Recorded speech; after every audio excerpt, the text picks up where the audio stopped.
I am going to look at SSC Security Services Corp, and that is symbol SECU on the TSX. This company is the largest publicly traded security company in Canada.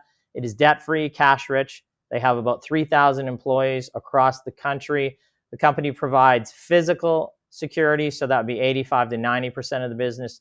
Electronic security, about 5%. Cyber security, about 5%. Services to corporate and public sector clients via two wholly owned subsidiaries. That would be SRG and Logix. SSC Security was previously known as Input Capital Corp, which was founded in 2011 as an agricultural commodity streaming company, providing several flexible and competitive forms of financing, which helped Western Canadian farmers solve working capital mortgage finance and canola marketing challenges, and improve their financial positions of their farms. On February 1st, 2021, Input acquired SRG Security Resource Group as a platform for growth in the cyber and physical security business in Canada. On September 14th, 2021, Input announced that the company would change its name from Input Capital to SSC Security Services and consolidate its common shares. Today, SSC Securities' agricultural commodity streaming business is known as its legacy business and consists of agricultural real estate assets held for sale, including farmland mortgages. The legacy business book is shrinking rapidly due to farmer buyouts via refinancing. The company is collecting accounts and making slow but steady progress, turning assets to cash, working through the legal system. As SSC Security continues to wind down its remaining legacy assets, we expect that those cash flows can be allocated to legacy, we expect that those cash flows allocated to legacy assets would be reallocated to the security services portion of the business. Now, I reviewed this business here after we interviewed management near the start of 2024. The stock has basically been flat over the course of the past 52 weeks. It was then trading around 275. It's around 262 today. Why has it been flat? Well, recent quarterly numbers basically here, as we can see, are down across the board outside of improving gross market margins. The decrease in revenue was primarily due to higher temporary contracts in the prior period. These temporary short-term contracts can fluctuate from one period to another, but management states that long-term recurring monthly revenues do remain strong.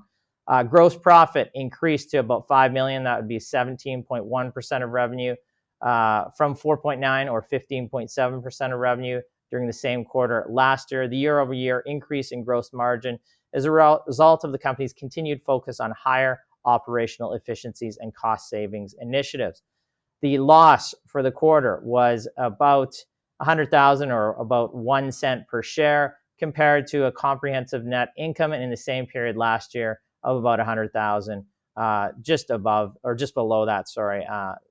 flat per share, about break even.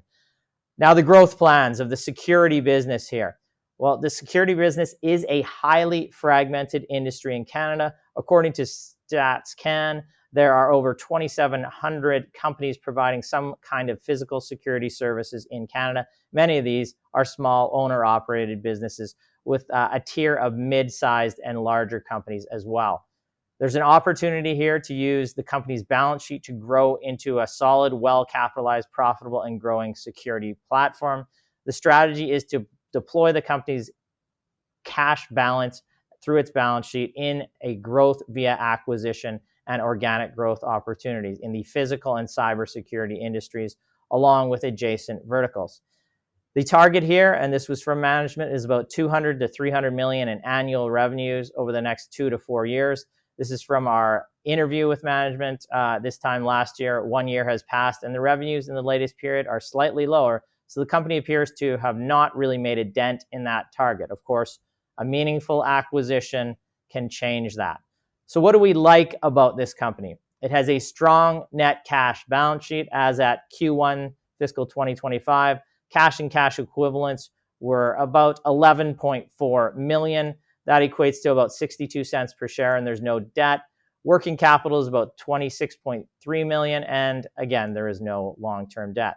There's high insider ownership. We like that as well. As at December 31st, 2024, management, directors, and employees own about 38% of the company's outstanding shares. Strong share buybacks over the past 8 fiscal years. The company has bought back and canceled roughly 47% of its outstanding shares.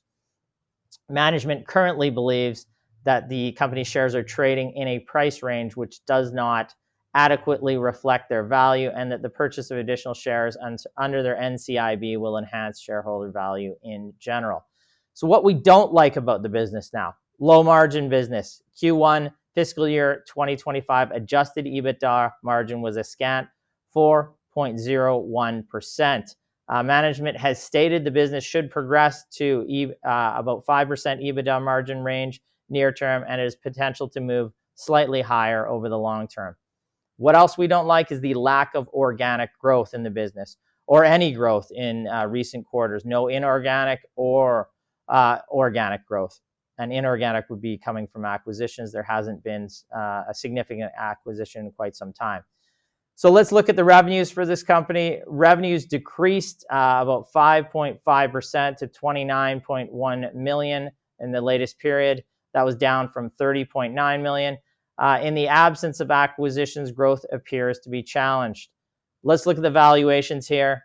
SSC currently trades with a trailing 12-month EV to EBITDA of 7.69, price to sales of 0.41, which seem relatively low, but the company's price to adjusted net income based on their own adjustments is 29.1 on a trailing 12-month basis. My conclusion here, at first glance, the company is an intriguing, albeit low margin business that holds a strong cash balance, strong balance sheet. 21% of its market cap is in cash, and the company continues to convert its legacy business assets into cash.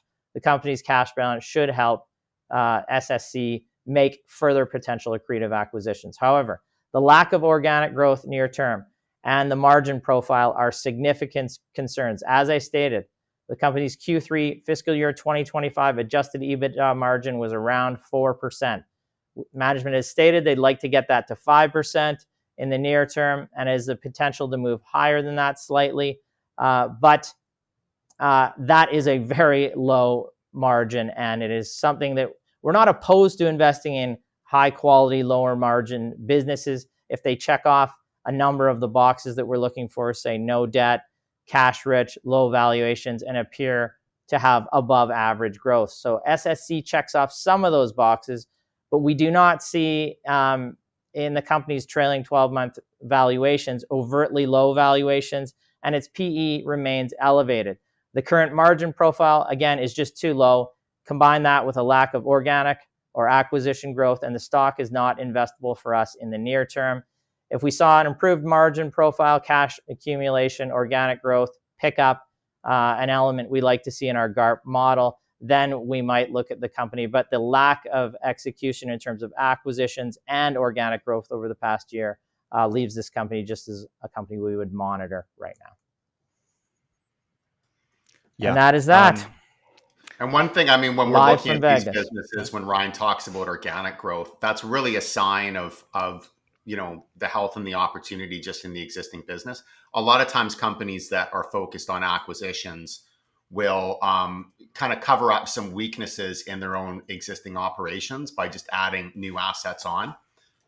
So organic growth is always an important factor to consider as well. And the other thing on that is they've obviously done a ton of share buybacks. It was 40% over 8 years. And if they can't reinvest in their own business, that's what you end up doing, is you buy back shares or you do dividend, because that organic growth rate isn't there. You can't reinvest in yourself, so you distribute.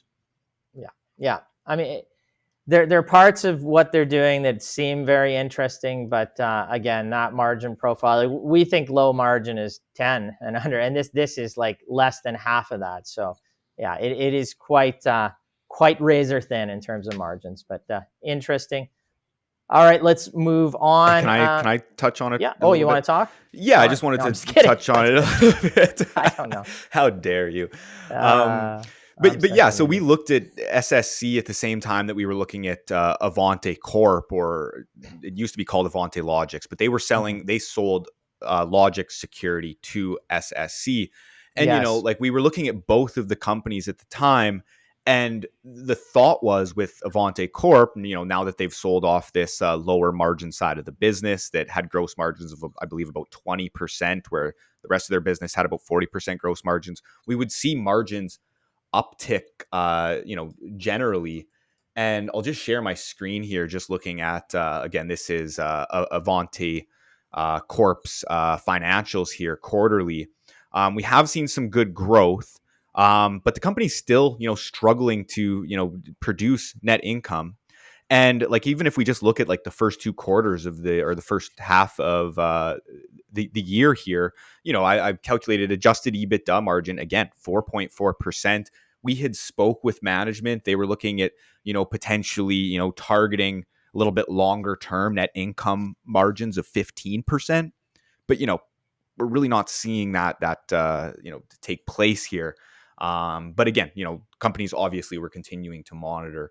But it is, like Ryan said, it's the margin profile with these businesses. And I mean, Avante Corp, the stock price has done quite well this year. But, you know, we would really like to see those margins improve. Yeah, and it is a powerful, you know, can have a powerful effect on the stock price if you have an increase in margins and you have growth in the business. Mm-hmm. Those two things combined, you know, really can ratchet up earnings or cash flow per share. And so that's why we're interviewing that company, because if that plan came to fruition, it just doesn't seem to be executing on the plan. And, you know, we write these things down, we revisit, and if you're not executing, you're kind of getting X instead of a check. If it starts to happen, then we get more interested in it.